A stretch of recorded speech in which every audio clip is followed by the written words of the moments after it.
Already ಒಂದು ಸೀರಿಯಲಲ್ಲಿ ತುಂಬ ಹಿಂದೆ ಪದ್ಮಾವತಿ ಅದೆಲ್ಲ ಸಾಮ್ರಾಟ್ ಅದೆಲ್ಲ ನೋಡಿದ್ರು ಆ್ಯಕ್ಚುಲಿ ಕ್ಯಾರೆಕ್ಟರ್ ನಿಮ್ಮದು. ಸೊ ಇದರಲ್ಲಿ ತುಂಬ ಡಿಫ್ರೆಂಟ್ ಆಗಿದೆ ಅಂತ ಈಗಲೇ ಅನ್ನಿಸ್ತಾ ಇದೆ ಪ್ರೋಮೋದಲ್ಲಿ ನೋಡುವಾಗಲೇ. ಸೊ ಮತ್ತೆ ಸೀರಿಯಲ್ ಮೂಲಕ ಮನೆ ಮನೆ ತಲುಪುವಂತಹ ಒಂದು ಪ್ರಯತ್ನ ತುಂಬ ಪ್ರಾಕ್ಟಿಕಲ್ ಡಿಸಿಷನ್ ಅಂತ ಕೂಡ ಅನಿಸುತ್ತೆ ಒಂದು ಕಡೆ ನೋಡೋದಾದರೆ. ಸೊ ಜನಗಳಿಗೆ ಯಾವ ರೀತಿ ಇಷ್ಟ ಆಗ್ತಾ ಹೋಗ್ಬೋದು ಸೀರಿಯಲ್, ಬಿಕಾಸ್ ಸ್ಟಾರ್ಟಿಂಗಲ್ಲಿ ತುಂಬ ಚೆನ್ನಾಗಿರುತ್ತೆ, ಲೈನು ಪ್ರೊಡಕ್ಷನ್ ವ್ಯಾಲ್ಯೂಸ್ ಎಲ್ಲ ಹೋಗ್ತಾ ಹೋಗ್ತಾ ಒಂದು ವಾರ ಬಿಟ್ಟು ನೋಡಿದ್ರು ಅಲ್ಲೇ ಇರುತ್ತೆ ಸೀರಿಯಲ್. ಸೊ ಆ ಥರ ಇರುತ್ತಾ, ಹೆಂಗಿರುತ್ತೆ ಅಂತ ಸೀರಿಯಲ್? ಅಫ್ಕೋರ್ಸ್ ಅಂದರೆ ಯಾವಾಗ್ಲೂ ನಾವೇನು ಅಂತಂದರೆ ಜನಕ್ಕೆ ಒಂದು ಒಳ್ಳೆ ಪ್ರಾಜೆಕ್ಟ್ನ ತಲುಪಿಸ್ಬೇಕು ಅನ್ನೋ ಪ್ರಯತ್ನನೇ ಇರುತ್ತೆ. ಯಾವಾಗ ಅವ್ರಿಗೆ ಬೋರ್ ಆಗುತ್ತೆ ಅಂದರೆ ಇನ್ನೊಂದು ಹೊಸ ಸೀರಿಯಲ್ ಬಂದಾಗ, ಯಾವಾಗ ಬೋರ್ ಆಗುತ್ತೆ ಅಂತಂದರೆ ಒಬ್ಬರನ್ನೇ ಮತ್ತೆ ಮತ್ತೆ ತೋರಿಸಿದಾಗ. ಇದರಲ್ಲಿ ಅಂಥ ಆಬ್ಜೆಕ್ಟ್ಸ್ ಇಲ್ಲ. ಸೊ ಎಲ್ಲದೂ ಹೊಸ ಪಾತ್ರಗಳು, ಅವ್ರು ನೋಡಿರೋಂಥ ಪಾತ್ರಗಳೇ ವಿಭಿನ್ನವಾಗಿ ಕಾಣಿಸೋಕ್ಕೆ ಸ್ಟಾರ್ಟ್ ಆಗ್ತಾ ಇರೋದು. ಒಂದು ಹಳ್ಳಿ ವಾಡಿಕೆ, ಈಗ ಗೌಡ್ತನ ಅನ್ನೋದು, ಅಪ್ಪನ ಮಾತನ್ನ ಮೀರ್ದಲೇ ಇರೋಂಥದ್ದು. ಯೂಶ್ವಲಿ ಮನೆಗಳಲ್ಲಿ ಅಮ್ಮನ ಮಾತು ಅಪ್ಪನ ಮಾತು ಕೇಳ್ದಲ್ಲೇ ಓಡಾಡ್ತಾ ಇರೋಂಥ ಹುಡುಗರು ಕೂತ್ಕೊಂಡು ನೋಡೋಂಥ ಸೀರಿಯಲ್ ಇದಾಗುತ್ತೆ ಅಂತ ನನ್ನ ನಂಬಿಕೆ. ಏನಕ್ಕೆಂದರೆ ಈ ಥರ ಇದೆಯಾ ಈ ಥರ ಅಂತ ಕೇಳೋಂಥ ಕ್ವಶನ್ ಮಾರ್ಕ್ ಬರೋ ಅಂಥ ಸೀರಿಯಲ್ಗಳು ಆಗುತ್ತೆ ಇದು. ಯಾಕಂದರೆ ತುಂಬ ವ್ಯಾಲ್ಯೂಸ್ ಕೊಡುವಂಥದ್ದು ಸಂಬಂಧಗಳಿಗೆ. ಅಪ್ಪಯ್ಯ ಅಂತಂದಾಗ ಅದೊಂದು ಭಾವನಾತ್ಮಕ ಸಂಬಂಧ, ಅಪ್ಪನ ಜೊತೆಗಿರೋ ಅಂಥದ್ದು, ಅಪ್ಪನ MLA ಮಾಡಬೇಕು ಅಂತ ಹೋರಾಡೋದು, ತನಗೇನು ಬೇಡ ಅಂತ ಅನ್ನೋದು, ಹಿಂಗೆಲ್ಲ ಇದೆಯಾ ಅಂತಂದ್ರೂ ಇತ್ತೇನೋ ಕೂತ್ಕೊಂಡು ನೋಡೋಣ ತಡಿ ಏನಾಗುತ್ತೆ ಅಂತ ಕ್ವಶನ್ ಮಾರ್ಕ್ ಕ್ರಿಯೇಟ್ ಮಾಡೋ ಅಂಥ ವಿಷಯ ಇದೆ ಇದರಲ್ಲಿ. ಆ್ಯಂಡ್ ಇದರಲ್ಲಿ ಬರೋ ಅಂಥ ಪಾತ್ರಗಳೆಲ್ಲದೂ ಮಜಾ ಕೊಡುತ್ತೆ. ಸೊ ಅದು ಮಾತಾಡ್ತಿದ್ರೆ ಇದೇನೋ ಹೇಳ್ತಾ ಇದ್ದಲ್ಲ ತಡಿ ನೋಡೋಣ.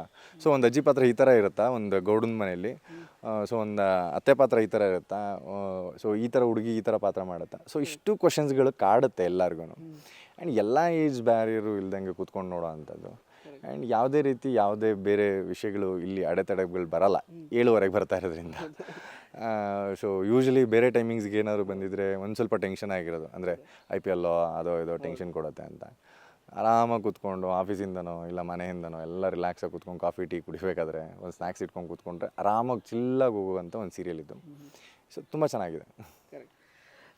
ಇನ್ಫ್ಯಾಕ್ಟ್ ಆ್ಯಕ್ಚುಲಿ ಕಾಮೆಂಟ್ಸ್ ನೀವು ನೋಡಿರ್ತೀರಾ, ತುಂಬ ಚೆನ್ನಾಗಿ ಬರ್ತಾಯಿದೆ. ಜೊತೆಗೆ ನಾವು ಭವ್ಯ ಗೌಡರನ್ನು ನೋಡಬೇಕಾಗಿತ್ತು ಹೀರೋಯಿನ್ ಆಗಿ, ಸಖತ್ತಾಗಿರೋದು ಜೋಡಿ ಸ್ಕ್ರೀನ್ ಮೇಲೆ ನೋಡೋದಕ್ಕಿಂತ ಸಿಕ್ಕಾಪಟ್ಟೆ ಜನ ಕಮೆಂಟ್ಸ್ ಹಾಕಿದ್ದಾರೆ ಆ್ಯಕ್ಚುಲಿ ಹೀರೋಯಿನ್ ಭವ್ಯ ಗೌಡ ಆಗಬೇಕಿತ್ತು ಅಂತ. ಸೊ ಅದನ್ನು ನೀವು ನೋಡಿರ್ತೀರಾ, ಏನು ಅನಿಸಿದೆ ಅದ್ರ ಬಗ್ಗೆ ಅಂತ? ಅಂದರೆ ಕಲರ್ಸ್ ಚಾನಲ್ಗೆ 11ನೇ ಸೀಸನ್ಗೆ ಭವ್ಯ ಗೌಡ, ತ್ರಿವಿಕ್ರಮ್ ಮತ್ತು ರಂಜಿತ್ನ ಹಾಕಬೇಕು ಅಂತ ಎಷ್ಟು ಚೆನ್ನಾಗಿ ಗೊತ್ತಿತ್ತೋ, ಇದಕ್ಕೆ ಅಂದರೆ ಮುದ್ದು ಸೊಸೆ ಅನ್ನೋ ಸೀರಿಯಲ್ಗೆ ತ್ರಿವಿಕ್ರಮ್ ಪ್ರತಿಮಾನ ಹಾಕಬೇಕು ಅಂತ ಅಷ್ಟೇ ಚೆನ್ನಾಗಿ ಗೊತ್ತಿರುತ್ತೆ. ಬಿಕಾಸ್ ಅಲ್ಲಿ ಯಾರು ಕೂತಿರೋದು ದಡ್ರಲ್ಲ, ಆ್ಯಂಡ್ ಯಾರು ನೋಡ್ದಲ್ಲೇ ಇರೋವಂಥರಲ್ಲ. ದೇ ಸ್ಕ್ರೂಟಿನ್ಡ್ ವೆಲ್, ಅಂದರೆ they know it well. And ಜನಕ್ಕೆ ಏನು ಇಷ್ಟ ಆಗುತ್ತೆ ಅಂತ ಗೊತ್ತಿರುತ್ತೆ. ಅವತ್ತಿನ ದಿನ ಮೊದಲನೇ ದಿನ ನಾನು ಭವ್ಯ ಅಂದರೆ ಎಲ್ಲರೂ ಕೂತ್ಕೊಂಡು ನಿಂತ್ಕೊಂಡು ಮಾತಾಡ್ತಾ ಇರಬೇಕಾದ್ರೆ unknown people they become close because of you. ಅಂದರೆ ನಿಮ್ಮ ಅಭಿಮಾನ, ನಿಮ್ಮ ಪ್ರೀತಿ. ಆ್ಯಂಡ್ ನಾನು ಕ್ಲೋಸ್ ಆಗದಿಲ್ಲದೆ ಇರೋ ಜೊತೆಗೂ ಕ್ಲೋಸ್ ಮಾಡಿದರು ಆಚೆ ಬಂದಾಗ. ಸೊ ಈ ಥರ ವಿಷಯಗಳು ನಡೆಯುತ್ತೆ. ಇದು ಅವ್ರಿಗೆ ಗೊತ್ತು, ಅಂದರೆ ಈ ಪಾತ್ರಗಳು ಹತ್ರ ಆದಾಗ ಜನಕ್ಕೆ ಇಷ್ಟ ಆಗುತ್ತೆ ಅನ್ನೋದು ತುಂಬ ಚೆನ್ನಾಗಿ ಗೊತ್ತು.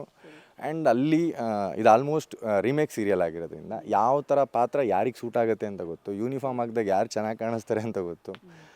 ಸೊ ಇಷ್ಟು ವಿಷಯಗಳು ನಡೆಯುತ್ತೆ. And it is not about like people opinion, it is about business factors also.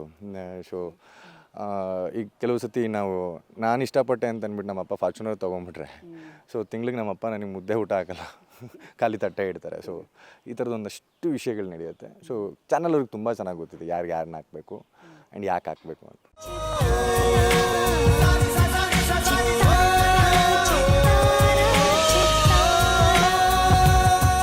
ಕನ್ನಡಿಗರ ಮನೆ ಮಾತಾಗಿರುವ ಸಿನಿ ಪತ್ರಿಕೆ ಚಿತ್ತಾರ, ಕರ್ನಾಟಕದ number 1 readers choice entertainment magazine.